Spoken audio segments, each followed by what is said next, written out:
आप लोग finally interview देते हैं, एग्जाम में एमसीक्यू भरते हैं, तो वो इंटरेस्ट एक आपका एक्स्ट्रा एडवांटेज हो जाता है compare to a competitor. Because competitive exam में फर्क नहीं पड़ता कि एग्जाम में पेपर आसान आया था, पेपर मुश्किल आया था। कई बार लोग कंप्लेंट करते हैं सर पेपर बड़ा मुश्किल था, तो वो पेपर मुश्किल तो सबके लिए था। कॉम्पिटिटिव एग्जाम में रैंक मैटर करता है कि आप अपने कंपेटिटर के कंपैरिजन में कहां पर खड़े हैं। तो क्लास 6 to 8 का जो प्रोसेस है, आई थिंक वो एक पीरियड होता है जिसमें बच्चे को एंजॉय करना चाहिए, उस सब्जेक्ट में क्यूरियोसिटी डेवलप करनी चाहिए। उसके बाद जब क्लास 9th में जाते हैं तो सडनली बहुत ज़्यादा इंक्रीमेंट हो जाता है। आप फिजिक्स वगैरह देखेंगे तो बहुत टफ हो जाती है कंपेयर टू क्लास 6, 7, 8, कोई कंपैरिजन ही नहीं है। और क्लास 9th और 11th में काफ़ी लिंक होता है, उसी तरह क्लास 10th और 12th में काफ़ी लिंक होता है। इनके भी सब्जेक्ट्स रिपीट होते हैं, 9th वाला रिपीट होता है 11th में, 10th वाला रिपीट होता है 12th में।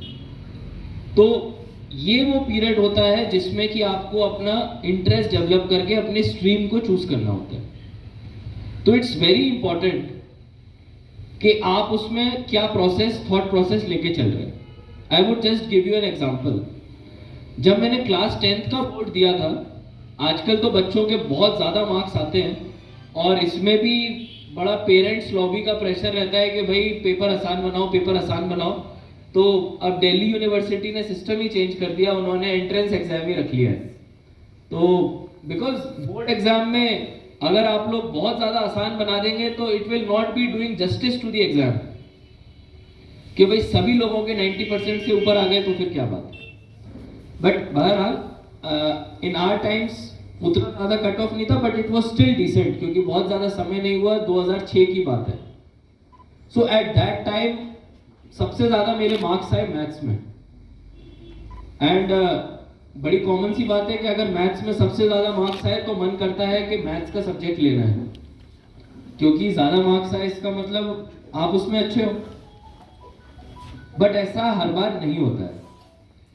नोइंग दैट मेरे सबसे ज़्यादा मार्क्स मैथ्स में आए हैं, आई वेरी वेल न्यू कि आगे जाके जब क्लास 11th और 12th में मैं उनको पढ़ूंगा, I may not be able to excel to that level compare to अगर मैं बायोलॉजी लूंगा। एंड इसमें रोल आ जाता है नोइंग योर ओन एबिलिटीज। अपनी औकात पहचानना जिंदगी में बहुत जरूरी चीज है। हम लोग अपने आप को बोलते हैं मैं ये भी कर दूंगा, मैं वो भी कर दूंगा, और उसके ऑपोजिट में कुछ लोग बोलते हैं कि मैं कुछ भी नहीं कर पाऊंगा। दोनों गलत है। आपको एक पॉजिटिव फ्रेम ऑफ माइंड के साथ अपनी एबिलिटीज का असेसमेंट करना during the time after class 10th board results बहुत जरूरी है। एबिलिटी एक चीज है और आपका इंटरेस्ट एक चीज है, और उन दोनों के राइट कॉम्बिनेशन से जो आपको सब्जेक्ट अच्छा लगता है, that subject has to be finalised for your class 11th। सब पिकअप कर रहे हैं इस पॉइंट को अभी तक? तो हमने क्लास 6 से शुरू किया, 6 to 8 सिंपल जर्नी था, सिलेबस सिंपल था। 9, 10th में एडवांस हो गया। आप लोगों ने अपनी एबिलिटीज को और अपने इंटरेस्ट को राइट मिक्स में लेना है, और इसीलिए क्लास 6 to 8 में इंटरेस्ट बनाना जरूरी होता है। नहीं भी बन पाया तो अभी it's never late, but ultimately you have to develop interest in a subject. अभी आप लोग 10 चैप्टर पढ़ते हैं, अगर मैं किसी से पूछूं कि आपका फेवरेट चैप्टर कौन सा है, तो I might be wrong, but ज्यादातर लोग यही बोलेंगे कि सर सारे सब्जेक्ट ठीक है, सारे चैप्टर ठीक है। नहीं, अगर आप इंटरेस्ट लेंगे तो कोई एक चैप्टर आपको ज्यादा अच्छा लगेगा, जिसके लिए आजकल तो इंटरनेट का जमाना है, you would go on Google and उसके बारे में थोड़े डिटेल्स और लोगे। तो that is what interest does to you. Class में पढ़ना तो एक बात है, बट उसमें खुद का एक क्यूरियोसिटी डेवलप होना अलग बात है।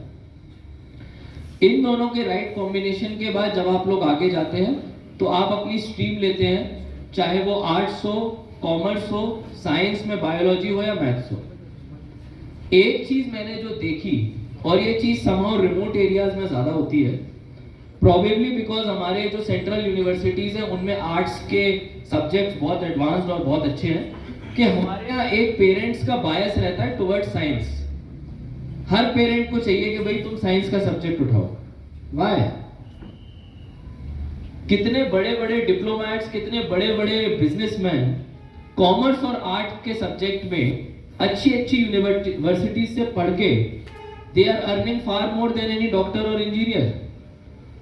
तो एक तो ये अपना जो फालतू का, जिसको मैं बोलूंगा कि एक पोजीशन होता है ना कि साइंस इज गुड, बाकी सारे subjects are bad. It's not like that in real world. Real world में आप लोग देखोगे दुनिया कौन चला रहा है, तो जनरलिस्ट ही चलाते हैं। इलॉन मस्क का नाम सुना है? कभी रॉकेट बनाता है, अभी ट्विटर पे काम कर रहा है, उसके पहले पेपैल में he was working initial 90s में। तो these are generalist people. Investment bankers कौन होते हैं? These are the people who manage money, stocks में इन्वेस्ट करके, प्रॉपर्टीज में, गोल्ड में, हर जगह पे। तो दीज आर द पीपल जिन्होंने कॉमर्स में बैकग्राउंड लिया होता है। सिविल सर्वेंट कई सारे आर्ट्स के बैकग्राउंड के होते हैं, प्रोफेसर्स बनते हैं, सिविल सर्वेंट्स बनते हैं, टीचर्स बनते हैं, द लिस्ट इज एंडलेस। तो हमको ये फॉल्स नोशन अपने माइंड में नहीं रखना कि साइंस ऊपर है और आर्ट्स नीचे है। इंटरेस्ट वाला बच्चा अच्छे मार्क्स लाने के बाद भी आर्ट्स का सब्जेक्ट लेगा, प्रोवाइडेड ही श्योर कि उसको करना क्या है। So that clarity has to be there after class 10। अब जब आप क्लास 11 12th में आ गए, I just give you my Frank honest example. मैंने आपको क्लास 10th का तो बता दिया मेरे माइंड में क्या डायलेमा था। अच्छा, उसमें एक बात ये भी थी कि पीसीएमबी की भी कुछ लोग कह रहे थे कि भाई मैथ्स और बायोलॉजी दोनों क्यों नहीं ले लो। But then at that time वही वाली कहावत मेरे माइंड में आई कि भाई दो नावों में पैर नहीं रखना, don't put your feet in two boats. क्योंकि अगर मैं सही में चाह रहा हूं कि मैं कोई बायोलॉजी का सब्जेक्ट ले रहा हूं, तो मैं क्यों चाह रहा हूं? डॉक्टर बनने के लिए चाह रहा हूं, राइट? तो मैं मैथ्स क्या सोच के ले रहा हूं कि शायद मैं डॉक्टर नहीं बन पाऊंगा। तो अगर मैं अभी से ही अपने आप को डाउट कर रहा हूं और उसकी वजह से एक एडिशनल सब्जेक्ट मुझे पढ़ना पड़ेगा which will hamper my preparation, तो even before starting the journey I am making things difficult for myself. इसका मतलब ये नहीं है कि सभी स्टूडेंट्स के लिए पीसीएमबी एक खराब चॉइस है। It can be right for some, it can be wrong for some, to each to his own. सबके लिए अपना अपना सॉल्यूशन है। आप लोगों को खुद देखना है, पेरेंट्स से डिस्कस करना है, टीचर से करना है और फ्रेंड से करना है। तो इसीलिए मैंने सिर्फ बायोलॉजी लिया, बिकॉज आई वाज श्योर कि अगर मैं मैथ्स भी लूंगा तो my medical preparations will hamper. I was in Mathura, you know, Kishtwar से थोड़ा बड़ा टाउन है बट स्टिल मेट्रो सिटी नहीं है, कोई इतनी बड़ी जगह नहीं है। तो वहां पे I started a tuition, physics, chemistry, biology का, क्योंकि वही मेडिकल के सब्जेक्ट्स होते हैं। After starting that for a period चीज़ें चली, बट आई न्यू कि यहाँ पे उस तरह के ट्यूटर्स मुझे नहीं मिल पाएंगे, वो आपको समझ में आने लग जाता है। बट बावजूद इसके, क्योंकि जो आपके पास अवेलेबल है, you have to make the most of it. और हमारे टाइम पे ऑनलाइन क्लासेस का कॉन्सेप्ट नहीं था, एवरीथिंग वाज ऑफलाइन। सो उस टाइम पे फिर मैंने ज्वाइन किया उस कोचिंग को, वहाँ पे 1 साल का ट्यूशन रहा। फिर उसके बाद वो अच्छा नहीं लगा तो 12th में किया। अब उसमें ये रहता है कि कॉम्पिटिटिव एग्जाम और क्लास 12th का बोर्ड एग्जाम एक टोटली डिफरेंट सिनेरियो है, कोई लिंक नहीं है। कई बार पेरेंट्स कंफ्यूज हो जाते हैं और आप लोग देखेंगे कई बच्चे होते हैं जो बोर्ड एग्जाम में बहुत अच्छा परफॉर्म करते हैं, जैसे ही कॉम्पिटिटिव एग्जाम आता है फ्लैट।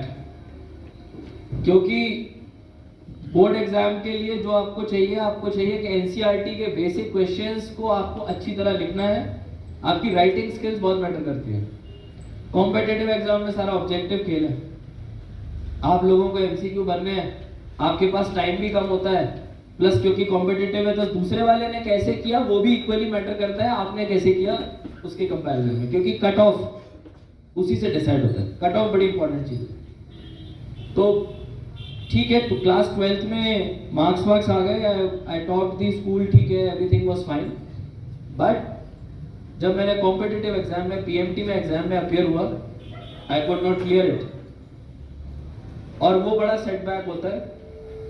आपने तैयारी की हो ना की हो, आपको पता हो कि आपको ईयर ड्रॉप लेना है या नहीं लेना है, कोई भी एग्जाम में आप फेल होते हो तो एक मन को दुखी तो होता है, मतलब इट हर्ट्स योर ईगो, है ना, कि यार किसी ने मेरे को नीचे दिखा दिया, द एग्जाम हैज फेल्ड मी, और रादर आई हैव अच्छा खासा घूमा, कोई रिग्रेट नहीं है, बट ठीक है, पता था कि शायद थोड़ा बेटर तरीके से तैयारी करता, शायद उतना नहीं घूमता, तो probably things would have been better. तो वो एक ऑनेस्ट असेसमेंट था, उस समय इतना ध्यान नहीं रहता कि भाई चलो ठीक है, दोस्त ने बोल दिया, एंजॉय कर लेते हैं। आई वुड नेवर से कि अपने आप को बुकवर्म बनाना है। You should meet friends, you should have a good social circle. आप लोग देखते हैं कोटा में all of you are decently adults, I would say there are many instances जिसमें स्टूडेंट्स अपने आप को हर्ट कर लेते हैं, और उसमें कहीं ना कहीं रोल होता है कि हम लोग किसी नए शहर में चले जाते हैं, हमारा कोई दोस्त नहीं होता, एक छोटा सा कमरा किराए पे लेना होता है, ज्यादा महंगा खर्च नहीं कर सकते, और वहां पे अकेले रहते रहते प्रेशर में sometimes bad things happen. So you need to have a good social life, और उसके साथ साथ आप लोगों को अपना एकेडमिक का भी बैलेंस रखना है। ठीक है, 11th-12th में सोशल लाइफ ज्यादा हो गई, एकेडमिक कम हो गया, as a result I could not qualify my PMT, pre medical test, उस समय नीट नहीं था। After that I went to Allen Kota. Now that was a game changer. Kota में जब मैंने एलन में ज्वाइन किया, एक चीज जो उसकी बड़ी मुझे यूनिक लगी, एक तो क्लासरूम बहुत बड़े थे, इस कमरे से भी बड़ा क्लासरूम, एक बार में 1000 बच्चे के आसपास बैठा करते थे। 1000 बच्चों में आप सोच लो, आपको लगेगा, सबसे इंपॉर्टेंट चीज जो आपको फील होती थी कि आप एक भीड़ का पार्ट हो, आप कोई खास नहीं हो, you are just one amongst the many, कोई इंपॉर्टेंस आपकी उतनी है नहीं। What this makes you feel is कि मुझे इंपॉर्टेंस बनानी है, and for that I have to study to stand out of this भीड़। सेकेंड जो चीज होती थी, हम सबकी यूनिफॉर्म होती थी, तो कोचिंग इंस्टीट्यूट में जनरली यूनिफॉर्म नहीं होती, लोगों को लगता है कि यार अपने कैजुअल्स में जाएंगे, बट नहीं, एलन में था कि भाई कोई अगर अमीर बंदा है, उसके कपड़े अच्छे होंगे, उसको देख के जो बंदा अफोर्ड नहीं कर सकता, उसको क्लासरूम में इंफीरियोरिटी कॉम्प्लेक्स हो सकता है। So all of them even in coaching institute used to wear the same dress, ताकि सब लोग बराबर पहुंच जाए, किसी को देख के किसी को बुरा फील ना हो। सो आपको जब भीड़ में फील होने लग जाता है कि आपका कोई ऐसा यूनिक खास बात नहीं है, अब आपका फिर फाइटिंग मैकेनिज्म भी जनरेट होता है। You always got a rank better than me. Again, it was all comparison. You have to be competitive, and for that you have to compare. So मैं देखता था यार, नहीं आ रहा मेरा, बेटर नहीं आ रहा है, and then after 6th or 7th test, I started catching up. जो gap था वो reduce होता गया, and I recollect कि 7th या 8th test ऐसा था when I got a better rank. And then it successively started improving. तो कई बार मेरे से लोग पूछते हैं कि सर कैसे पता लगे कि सही तैयारी हो रही है, तो वो जो आपका ग्राफ है ना, that is a good indicator, क्योंकि आप कितना पढ़ रहे हो वो तो आपका है, कोई 8 घंटे पढ़ सकता है, कोई 10 घंटे पढ़ सकता है, कोई 14 घंटे, that is not a matric. But अगर टेस्ट में आपके सक्सेसिवली इंप्रूवमेंट्स आ रहे हैं रैंक में, इसका मतलब आप कुछ तो सही कर रहे हो।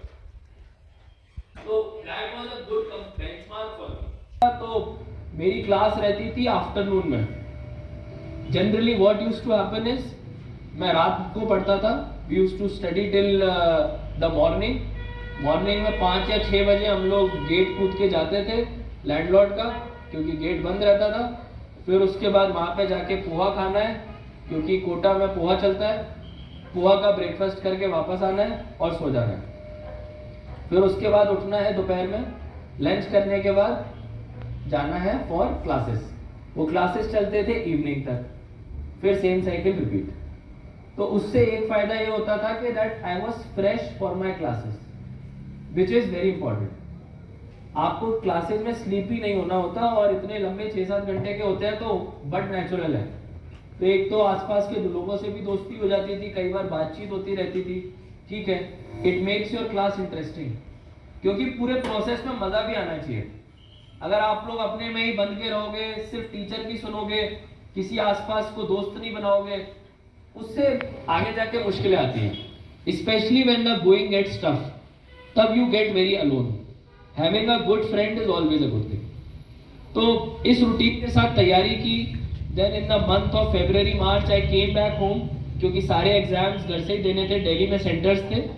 सो सारे एग्जाम्स दिए, और उसके बाद जिसको बोलते हैं how do you after the test result, how do you again assess. Final assessment तो एग्जाम ही है। तो luckily because the preparation was good, I could clear all the major entrances. AMU था, BHU था, ऑल इंडिया PMT था, एम्स था, VMMC Safdarjung था। Before the AIIMS result had come, उसका रिजल्ट सबसे बाद में आता है, और उसमें असर्शन रीजनिंग का भी एक अलग से पार्ट रहता है, और मैथ्स की बड़ी इंपॉर्टेंस है उसमें। फिजिक्स की बहुत इंपॉर्टेंस है उसमें, क्योंकि सारे सब्जेक्ट फिजिक्स, केमिस्ट्री, बायोलॉजी 1/3 होते थे, जबकि ऑल इंडिया PMT में बायोलॉजी वॉज 50%, फिजिक्स केमिस्ट्री पर 25%। अभी मुझे नहीं पता है नीट में क्या प्रोसेस है, but that was for AIIMS. तो finally AIIMS also got cleared and then I came over there.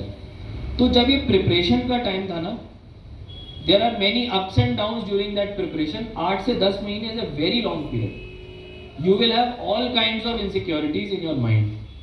तो शुरुआत करने से पहले आपको क्लैरिटी होनी चाहिए कि आप जो कर रहे हो ये क्यों कर रहे हो। तो I always used to imagine कि यार अगर मैं दिल्ली में जाऊंगा, my life will change. A guy always wants to go from a smaller city to a bigger city, from bigger to even bigger. That's the way human psyche works, कि भाई अभी इतना हूं तो और अच्छा हूं, उससे और अच्छा हूं, फिर और अच्छा हूं।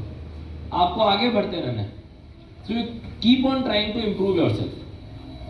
So of course AIMS was completely, जिसको बोलते हैं लाइफ ट्रांसफॉर्मिंग इवेंट, बिकॉज वो जो एक आपका 50-72 लोगों 72 लोगों का जो कंपनी होता है, that itself is unique because around 5 lakh people give the exam and only 72 qualify।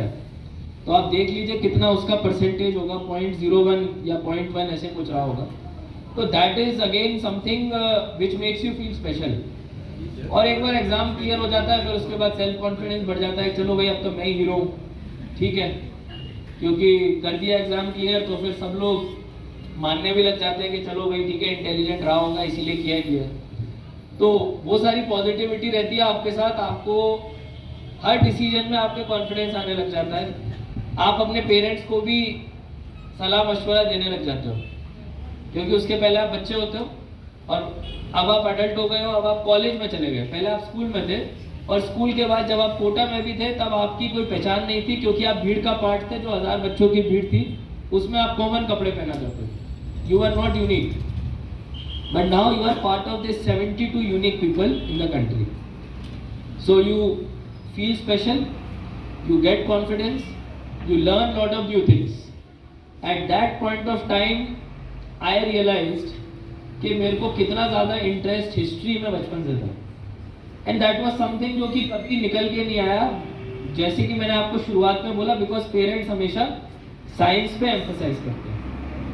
I always had a liking for history, that was something जो कि नेचुरल था, बट ओनली इन कॉलेज, क्योंकि कॉलेज में time भी काफ़ी रहता है, उतना MBBS हेक्टिक नहीं होता जितना आपको दिखता है दूर से। तो उस समय फिर इंटरेस्ट डेवलप हुआ, we read on things, internet भी आ गया था, डेस्कटॉप लैपटॉप मिल जाता है। सो साथ के कुछ जो सीनियर्स थे, उन्होंने सिविल सर्विस के लिए ट्राई किया, and they got into the civil service as well. In fact I remember one of my seniors, Sheena ma'am थे, she topped the civil service in the year 2010 और 11, एंड उसके अगले 2-3 साल भी काफ़ी लोग सिविल सर्विस में गए। तो सबसे पहला पॉइंट आता है, एम्स में जाके एक तो आपने सीट वेस्ट कर दी, एक डॉक्टर की सीट आपने वेस्ट कर दी, और दूसरा, अब आपने इतनी मेहनत करी, why do you want to change the career stream. तो करियर स्ट्रीम चेंज करने का डिसीजन आसान नहीं होता, but as I said, after passing a very difficult exam you gain a lot of self confidence. आप अपने बारे में श्योर हो पाते हो कि हाँ ठीक है, मैंने सोचा है तो ठीक ही सोचा होगा। ठीक है, वो ओवर कॉन्फिडेंस में भी नहीं बदलना चाहिए.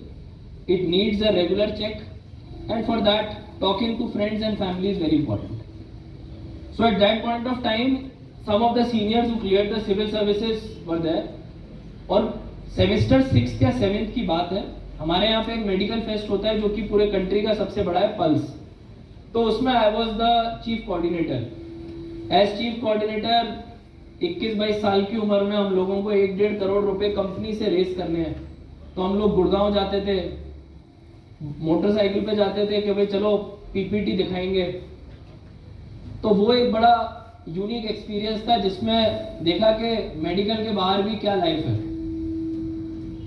और उस एक्सपीरियंस ने, उस कॉलेज फेस्ट को कराने के एक्सपीरियंस ने एक मौका दिया सोचने को अदर ऑप्शंस के बारे में भी. क्योंकि जब आप मैनेजमेंट और एडमिनिस्ट्रेटिव वाले काम करते हो, कॉलेज फेस्ट भी एक तरीके का एडमिनिस्ट्रेटिव वर्क ही है. 10,000 बच्चे आते हैं पूरे कंट्री से, कोई इंदौर से आ रहा है, कोई केरला से आ रहा है, कोई पंजाब से आ रहा है. सबको रहने के कमरे देने हैं, सबको फेस्ट में एंट्री पासेस देने हैं, फिर आपको सिंगर अरेंज करना है. हमारे टाइम पे सुनिधि चौहान आई थी, काफी सारे बैंड्स भी आए थे. एंड फिर उसके बाद आपको एक एक्सपीरियंस मिल जाता है. एंड देन फिर मैंने रिविजिट करना शुरू किया. रिविजिट इन द सेंस कि मैंने एक पीजी के लिए कोचिंग ज्वाइन की, बट उसमें मैं ज्वाइन करने के बाद गया ही नहीं. तो एक तो ये हो गया कि पैसे तो थोड़े बहुत ही रिफंड हुए, एक तो नुकसान हो गया. फिर ये भी सोचा कि यार इंटरेस्ट क्यों नहीं डेवलप हो पाया. तो somehow I took a brief 3 month के आसपास का पीरियड लिया मैंने.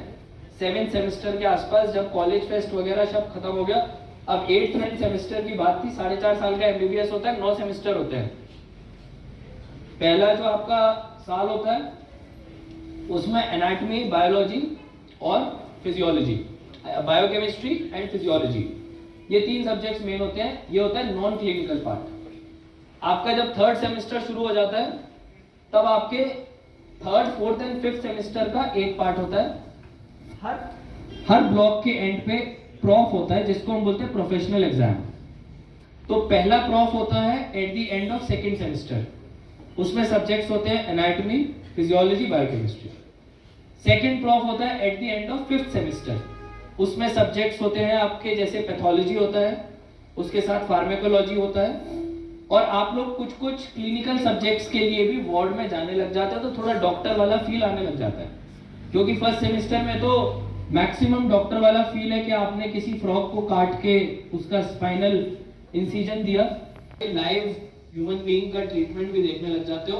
वो 3rd, 4th, 5th सेमेस्टर की बात है.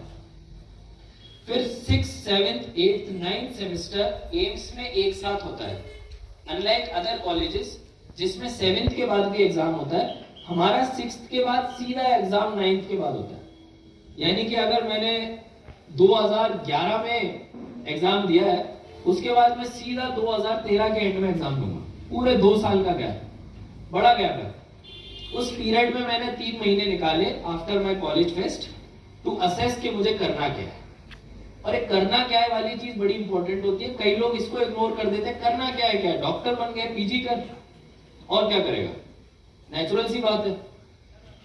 बट अगर आप लोग ऐसी चीज को ट्राई करोगे in which you don't think you will be excelling, तो प्रॉब्लम हो सकती है.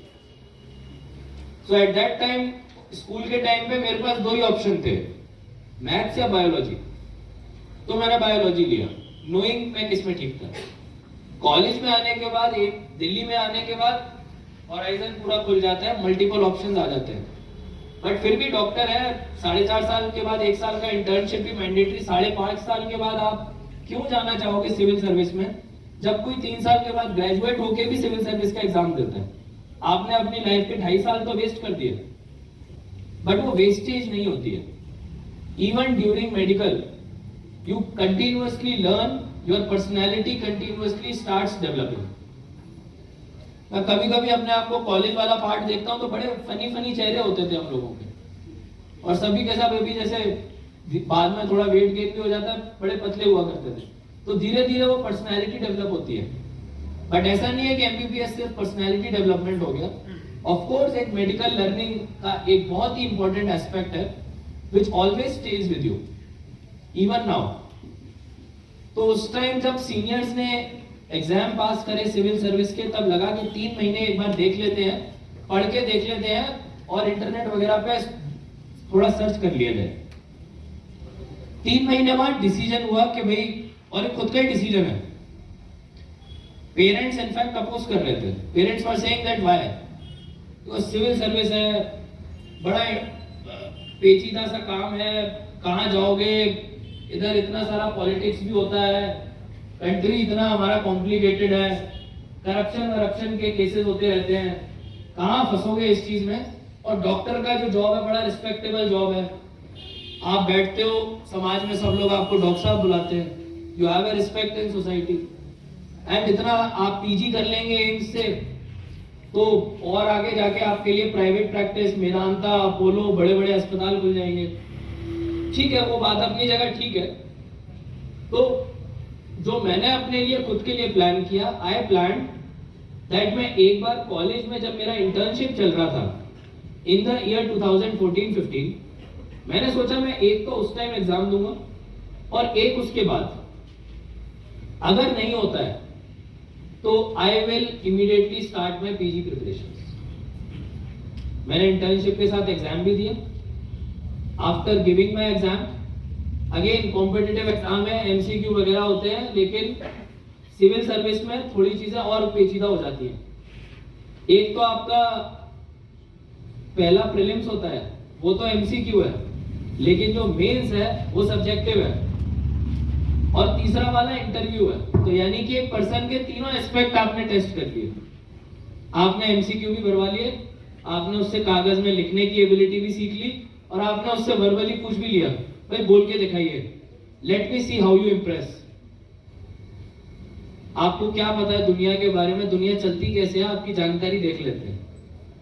तो तीनों चीजें ओवरऑल पर्सनैलिटी पर्सन की असेस हो जाती है। अब ऐसे में एक एग्जाम जो इंटर्नशिप के साथ दिया मैंने, उसमें एक मेरे से गलती ये हो गई कि जो ऑप्शनल क्या मेरा सब्जेक्ट था, मेडिकल साइंस ही था, तो उसमें मैंने इंस्ट्रक्शन सही से नहीं पढ़े। और ये बहुत जरूरी चीज है, हम लोग ओएमआर शीट एकदम खोल के सीधा आंसर राइटिंग पे चले जाते हैं, बिल्कुल टाइम नहीं लगाते शुरू करने में। लगाना चाहिए। शुरुआत में अपनी शीट पे रोल नंबर वगैरह सही से लिख रहे हैं कि नहीं, अगर सब्जेक्टिव पेपर है मार्जिन्स वगैरह सही से लग रहे हैं कि नहीं, करने चाहिए। मेरे से जो गलती हुई उसने मेरे को एक पूरा एग्जाम का नुकसान करा दिया। और वो क्या गलती हुई कि मैंने अपने मेडिकल के एग्जाम में नहीं पढ़ा कि 8 में से केवल 5 क्वेश्चन करने थे, मैंने 8वां क्वेश्चन कर डाले। अब समय तो उतना ही है, 3 घंटे का समय है, 3 घंटे के 2 पेपर है, 3 घंटे। आप उसमें 8वां क्वेश्चन कर रहे हो जिसमें 5 करने हैं, तो सबसे पहली चीज जो होती है वो होती है आपका आंसर का क्वालिटी खराब हो जाता है, क्योंकि एंड में आप भाग रहे होते हो, 2-2 लाइन लिख के आपको नेक्स्ट करना होता है, बिकॉज आपको तो यही पता है कि 8 करने हैं, लेकिन उसमें पहले पेज पे लिखा हुआ था कि केवल 5 करने हैं, और आप भाग रहे होते हो, आप छोटे छोटे आंसर लिखते हो, इनकम्प्लीट आंसर्स लिखते हो, और उसमें जब एग्जामिनर भी चेक करता है वो आपके बेस्ट आंसर को चेक नहीं करता, वो सीरियल वाइज चलता है, उसको जो पहले 5 हैं उन्हीं में मार्क्स देने हैं, और उसकी वजह से पूरा सीन खराब हो गया। I did not score well in my optionals. Internship का समय था, ठीक है, दिन के समय पे जब प्रिपरेशन का समय था, दिन के समय पे 3-4 घंटे का इंटर्नशिप हो गया, कहीं ज्यादा है तो 6-7 घंटे का हो गया। उसके अलावा अपना प्रिपरेशन चलता था सिविल सर्विसेज का। लाइब्रेरी एक पैड बन जाए, एक पढ़ने की जगह बन जाए तो बेस्ट है, मेरे केस में तो एटलीस्ट यही था। तो एक जगह लाइब्रेरी सेलेक्ट कर ली, उस जगह एक ही स्पॉट अपना पकड़ लिया, वहीं पे किताबें रख दी, उधर ही सारी पढ़ाई कंटिन्यू रही। बट ये गलती हो गई और नहीं हो पाया। अब उसके बाद प्रेशर अगेन बहुत ज्यादा, क्योंकि साथ के लोग अब पीजी एग्जाम निकालने लग गए थे और उनकी रेसिडेंसी शुरू होने लग गई थी। तो सबसे पहले तो मैंने अपने पास पीजी की किताबें रख ली कि भाई इस बार नहीं हुआ तो आगे नहीं करेंगे, और उसके बाद अब डॉक्टरी करनी है, क्योंकि नहीं कर पाए इसका मतलब है ऊपर से मैसेज है कि ये एग्जाम मेरे लिए नहीं बना है। तो ठीक है, मैंने उसके लिए तैयारी शुरू की सेकेंड अटेम्प्ट के लिए कॉलेज के बाद वाले में। अब उसमें अगेन पढ़ने का तरीका सबका अपना अपना होता है, मेरा रात का तरीका था। माय लॉजिक वाज के आई हैव टू एंश्योर मेरे को बिल्कुल कोई डिस्टर्ब ना करे, प्लस रात का time is somewhat the most peaceful time. Library में एटमॉस्फेयर लकीली वाज गुड, और उस समय एम्स में एक रेसिडेंसी भी ज्वाइन की थी ऑर्थोपेडिक्स में, so that was happening. And civil service की डिटेल्स में मैं नहीं जाऊंगा, कैसे सी सेट होता है, क्या एग्जाम होता है, आप लोग उसके लिए अभी बड़े यंग हैं, अभी स्कूल का टाइम है, जस्ट अप्रोच की बात है, वही शेयर कर रहा हूँ। तो उसमें काफी प्रेशर रहा, और डेफिनेटली एक अटेम्प्ट के बाद दूसरे वाले में इम्प्रूवमेंट तो लाना ही होता है, गलतियों से सीखना भी होता है।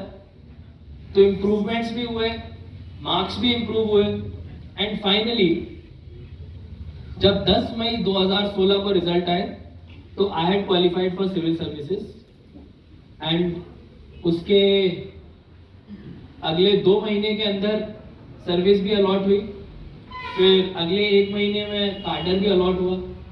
तो एजीएम यूटी कार्डर मिला, ये एक बड़ा यूनिक कार्डर है। एक तो जैसे आपने जेएनके कार्डर सुना होगा, एक यूनियन टेरिटरी कार्डर भी होता है, इसका नाम है एजीएम यूटी कार्डर, Arunachal, Goa, Mizoram and union territories. Arunachal, Goa, Mizoram इसीलिए बिकॉज 87 तक ये लोग यूनियन टेरिटरीज थे, ये तीनों स्टेट्स। अभी भी ये उसी कार्डर का पार्ट है जो कि यूनियन टेरिटरीज कार्डर है। हमारा कार्डर जो है लार्जली दिल्ली सेंट्रिक होता है, सबसे ज्यादा पोस्ट हमारी दिल्ली सरकार में होती है। तो अभी जैसे मेरे कई सारे बैचमेट्स हैं, वो दिल्ली म्यूनिसिपल कॉर्पोरेशन में ऑफिसर्स हैं। तो मैंने अरुणाचल में सर्व किया, उसके पहले पौंडीचेरी में सर्व किया। बड़ा इंटरेस्टिंग एक्सपीरियंसेस रहते हैं अगर आप ओपन माइंड के साथ कहीं भी जाए, और थोड़ा सा फ्लेक्सिबिलिटी रहे तो सब जगह एंजॉय करने का मौका मिलता है। अभी तक तो ऐसा नहीं लगा कि जो डिसीजन लिया मेडिकल से सिविल सर्विस में वो रिग्रेट किया। हो सकता है आगे जाके कभी हो भी जाए, but there is always ways to keep things interesting in life. So my last thing would be that exams तो चलिए अपनी जगह, always develop your hobbies as well. So as far as my hobbies are concerned, I follow cricket, I follow football, my favorite club is Liverpool, and I also try to read, especially after civil services मैंने थोड़ा पढ़ना शुरू किया, because उसके पहले हम लोग भी सिर्फ वही पढ़ते थे जो एग्जाम में आता था, टाइम ही नहीं है बाकी चीज़ों के लिए। एक बार जॉब लग जाती है तो आप थोड़ा रिलैक्स हो जाते हो, आपको लगता है कि पर्सनैलिटी थोड़ी और डेवलप करनी है तो और किताबें पढ़ने की ज़रूरत है, दुनिया के बारे में और समझने की ज़रूरत है। So I think this is all from my side, nothing more to share. Baki all questions are welcome. Thank you.